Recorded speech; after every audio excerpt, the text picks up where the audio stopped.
کے نظام کو بلند کرے اور اسلام کے نظام کو غالب کرے، اور ہماری پارٹی کا یہی مقصد ہے۔ آپ اگر مجھ میں، میرے ساتھیوں میں کوئی غلطی دیکھیں تو آپ بھرے پروگرام میں کہا کریں کہ آپ یہ کام غلط کرتے ہیں۔ اگر ہم اصلاح نہ کریں تو آپ کبھی بھی اس پارٹی میں نہ رہیں، کیونکہ پھر آپ کو کوئی فائدہ نہیں ہوگا اگر آپ اللہ کی رضا کے لیے نہیں آئیں گے۔ تو پھر دنیا داری ہی سمیٹنی ہے تو پھر دنیا داروں کے پاس انسان کو جانا چاہیے۔ آگے ایک اور جگہ پہ اللہ تعالیٰ نے فرمایا سورہ آل عمران میں آیت نمبر 179 میں کہ اللہ تعالیٰ کی حکمت کے خلاف ہے کہ مومنوں کو اسی طرح رہنے دے جس طرح وہ اب ہیں، کہ سچے اور جھوٹے مدعیان ایمان خلط ملت ہیں، وہ باز نہ رہے گا جب تک خبیث اور طیب کو چھانٹ کر الگ الگ، جب تک شیطان نما انسان کو اور پاک پاکیزہ انسان کو معاشرے میں اس پارٹی میں چھانٹ کر الگ نہ کر دے، اللہ تعالیٰ جو ہے وہ ایسا نہیں کرے، وہ کر کے رہے گا۔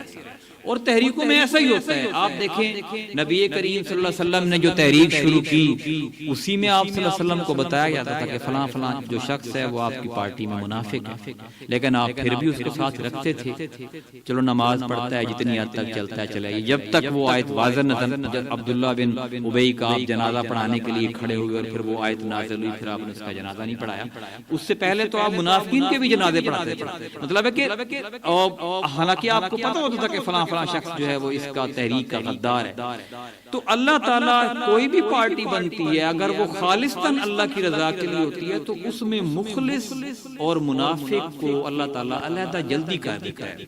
پھر فرمایا سورہ توبہ کی آیت نمبر 16 میں، کیا تم نے یہ سمجھ لیا ہے کہ تم یوں ہی چھوڑ دیے جاؤ گے، حالانکہ ابھی اللہ نے یہ نہیں دیکھا کہ تم میں سے کون ہیں جنہوں نے جہاد کیا اور کون ہیں جنہوں نے اللہ اور رسول اور مومنوں کو چھوڑ کر دوسروں سے اندرونی تعلق رکھا۔ یہ آج کل کے ہمارے معاشرے کی نیچر ہے۔ آپ دیکھیں کہ بہت سارے لوگ ہیں، وہ میں نے خود بلکہ ایک دو دفعہ ایسی بات ہوئی تو میں خود گیا، یہ آج جب میں ڈاکٹر بنا تھا نا، تب شروع کی بات ہے، تب میں کسی پارٹی میں نہیں تھا، تو پیرزادوں کے ڈیرے میں گیا۔ میں نے ان لوگوں کو دیکھا کہ جو ان کے بارے میں بڑے بڑے فتوے لگاتے اور ان کے پاس جا کے ان سے مدد مانگ رہے تھے۔ یہ ہمارے معاشرے کی جو منافقانہ روش ہے نا، اس نے معاشرے کو برباد کر کے رکھ دیا ہے۔ انسان کے اندر اور بالخصوص مسلمان کے اندر اتنی جرت ہونی چاہیے کہ وہ جھوٹے کو جھوٹا کہے اور سچے کو سچا کہے۔ کوئی کچھ نہیں بگاڑ سکتا آپ کا اور میرا، اگر اللہ نہ چاہے تو کوئی کچھ نہیں بگاڑ سکتا۔ جیسے اللہ نے خود قرآن میں کہا ہے، یا ایھا الرسول بلغ ما انزل الیک من ربک، اے رسول صلی اللہ علیہ وآلہ وسلم، آپ کے اوپر جو نازل ہوا نا اس کو پہنچا دیجئے۔ وَإِن لَّمْ تَفْعَلْ فَمَا بَلَّغْتَ رِسَالَتَهُ، اگر آپ نے ایسا نہ کیا تو آپ نے رسالت کا حق ادا نہ کیا۔ یہ اللہ اپنے رسول کو کہہ رہا ہے، وَاللَّهُ يَعْصِمُكَ مِنَ النَّاسِ، لوگوں کے نقصانات سے بچانے والا اللہ ہے۔ آپ نے یہ نہیں ڈرنا کہ یار میں نے اگر صحیح کھری بات کر دی تو میرے اوپر جھوٹے پرچے ہو جائیں گے، میرے اوپر تو میری زمین پہ قبضہ ہو جائے گا، میرا تو گھر جو ہے برباد ہو جائے گا، میری فصل لٹ جائے گی، میرے راستے بند ہو جائیں گے۔ آپ ایک دفعہ اللہ پہ بھروسہ تو کریں، اللہ کو اپنا بنائیں تو صحیح، پھر دیکھیں کہ اللہ تعالیٰ کتنی مدد کرتا ہے۔ اور آپ میں سے ہر شخص نے اپنی زندگی میں ایسا دیکھا ہوگا کہ اللہ اس موقع پہ ہمارے کام آتا ہے جب کوئی ہمارے کام نہیں آتا، اور اس موقع پہ وہ ہمیں سنبھالتا ہے۔ ایک اور جگہ پہ اللہ نے فرمایا، اس فرمان سے پہلے پچھلی جو ترجمہ میں نے کی ہے کہ آپ میں سے اور ہم میں سے ہر بندہ یہ کوشش کرے کہ ہم کسی ظالم اور جبار سے اپنا کوئی تعلق نہ رکھیں، کسی منافق اور لعین اور کاذب سے ہم اپنا کوئی تعلق نہ رکھیں، ہم اچھے لوگوں سے تعلق رکھیں، ہم ان لوگوں سے تعلق رکھیں جن پر اللہ مہربان ہے، جو اللہ کو اپنا محبوب جانتے ہیں، جو اللہ اور رسول کے فرمانبردار ہیں۔ ایک سورۃ المجادلہ میں آیا ہے، وَإِن تَسْأَلْهُمْ فَإِنَّمَا يَسْأَلُ عَنْ نَفْسِهِ، اگر آپ میں سے ہر بندہ یہ کوشش کرے کہ ہم کسی ظالم اور جبار سے اپنا کوئی تعلق نہ رکھیں، ہم اچھے لوگوں سے تعلق رکھیں، ہم ان لوگوں سے تعلق رکھیں جن پر اللہ مہربان ہے، جو اللہ کو اپنا محبوب جانتے ہیں، جو اللہ اور رسول کے فرمانبردار ہیں۔ ایک سورۃ المجادلہ میں آیا ہے، تو نے دیکھا نہیں ان لوگوں کو جو ساتھ دیتے ہیں اس گروہ کا جس سے اللہ ناراض ہے۔ یہ لوگ نہ تمہارے ہی ہیں اور نہ انہی کے ہیں۔ منافق کسی کا بھی نہیں ہوتا، وہ اپنے مفاد کا ہوتا ہے، اس کو جہاں سے مفاد ملتا ہے وہیں چلا جاتا ہے۔ اس لیے اللہ کے رسول صلی اللہ علیہ وسلم کو مخاطب کر کے اللہ تعالیٰ فرماتا ہے کہ آپ نے ان لوگوں کو دیکھا ہے کہ وہ ان سے تعلق رکھتے ہیں جن سے اللہ ناراض ہے۔ آج سے ہم یہ عہد کریں کہ ہم کسی ایسے شخص سے تعلق حقیقی نہیں رکھیں گے جس سے اللہ ناراض ہے، یعنی جو ایسے کام کرتا ہے جس سے اللہ ناراض ہے۔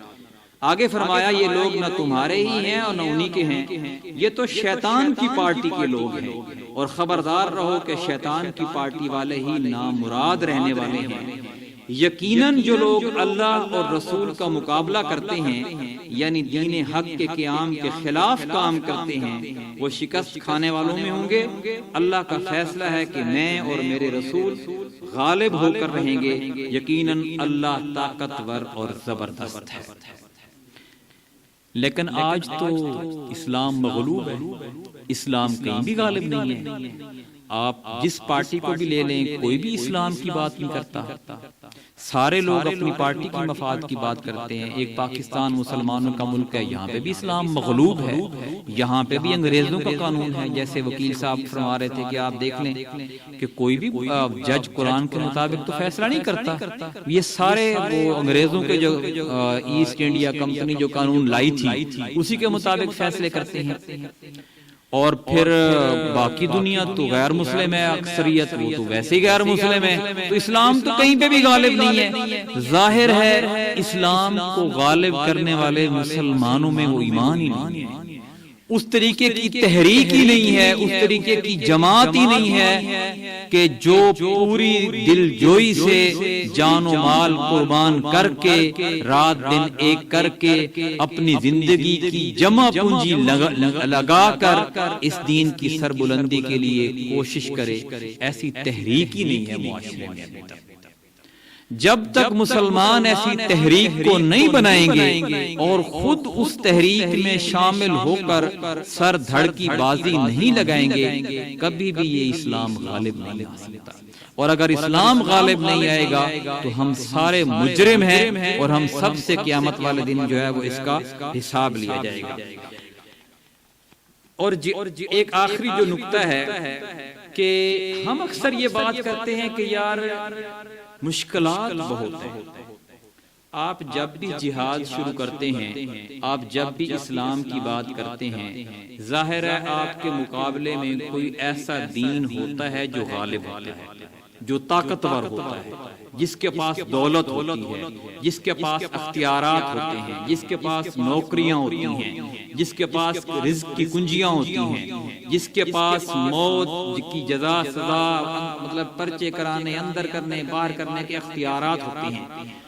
تو یہ پھر ان سب کا مقابلہ کرنا تو بہت مشکل ہے۔